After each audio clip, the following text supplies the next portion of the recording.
Actually এটা আপনারা হয়তো জানেন, এটা আমরা আজকে থেকে 5-6 বছর আগে এটার শ্যুট শুরু হয় ফাতেমার অ্যাকচুয়ালি। তো এটাতে যুক্ত হওয়া বলতে অ্যাকচুয়ালি আমি অ্যাক্টর, বিভিন্ন ধরনের সিনেমা অফার আসে, তো সেই দিক থেকে আমি মনে করবো এটা প্রেজেন্ট টাইম এবং একটা পিরিয়ডিক্যাল টাইমকে দুটোকে আলাদা আলাদা জায়গা থেকে সিনেমাটার দৃশ্যপট, তো এইটা আমার সব থেকে বড় ভালো লাগার বিষয়।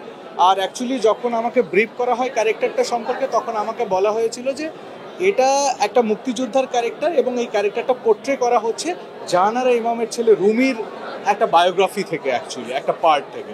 তো আমি বেশি এক্সাইটেড হয়ে যাই। তো এটার জন্য যে কষ্টটা করা জরুরি ছিল সেটাও করেছি। তো ইট ওয়াজ এ নাইস জার্নি আমি বলতে পারবো। আর আরেকটা জিনিস হচ্ছে, এইটা আমি যদি বলি সেই দিক থেকে এটা আমার সেকেন্ড ফিল্ম ছিল শ্যুটে যাওয়া বা শ্যুট শুরু হওয়ার, তো সেই দিক থেকে এক্সাইটমেন্টটা অনেক বেশি ছিল এই সিনেমাটা নিয়ে। ক্যারেক্টারটার নাম হচ্ছে রাগিব। তো এই ক্যারেক্টারটা একটা মুক্তিযোদ্ধা এবং তার গার্লফ্রেন্ড থাকে সুবর্ণা। তো রাকিবকে একসময় ধরে নিয়ে যাওয়া হয় এবং ক্যাম্পে 15 দিন বিভিন্ন ক্যাম্পে তার উপরে নির্যাতন করা হয়। তো এই ক্যারেক্টারটার ফিলোসফিটা হচ্ছে এটার ভিতরেই। এবং আরেকটা জিনিস শুরু হয় ক্যারেক্টারটা, যেটা হচ্ছে 71 যুদ্ধের মধ্যে এরকম চারিদিকে পরিস্থিতিটা এরকম থাকে যেখানে এরা শুধু এদের ভালোবাসা শুরু হয়, তারপরে তাদের লাইফের স্ট্রাগল ভালোবাসা নিয়েই, তারপরে বাকিটা সিনেমাই দেখবেন।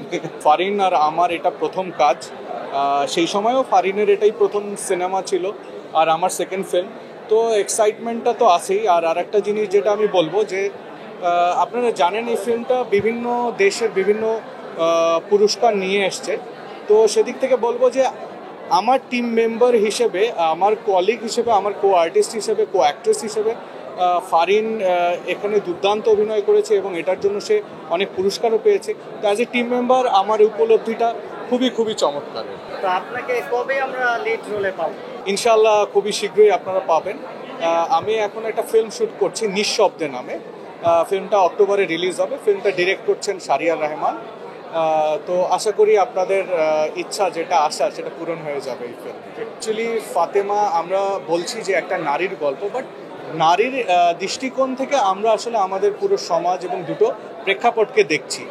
তো আশা করি আপনাদের অনেক অনেক বেশি ভালো লাগবে ফাতেমা। আর যেটা আমি বলবো সেটা হচ্ছে যে আপনারা যেরকম একটা ধারাবাহিকতা রাখছেন, এখন সিনেমা দেখার যে প্র্যাকটিসটা শুরু হয়ে গেছে আমাদের দেশে, তো আমি চাইবো যে প্লিজ আপনারা যারা দর্শকরা আমাদের সিনেমা দেখে আমাদেরকে অনুপ্রাণিত করছেন, তারা আসলে এই ধারাটা অব্যাহত রাখবেন। এবং আমি এবং আমার কলিগরা এবং আমার যারা আছেন, যারা ভালো ভালো ফিল্ম মেকাররা আছেন, ফিল্ম বানাচ্ছেন, তো এবং আমরা যারা অ্যাক্টররা আছি, আমরা চেষ্টা করে যাব এবং আপনাদের আরও ভালো ভালো সিনেমা উপহার দেওয়ার জন্য।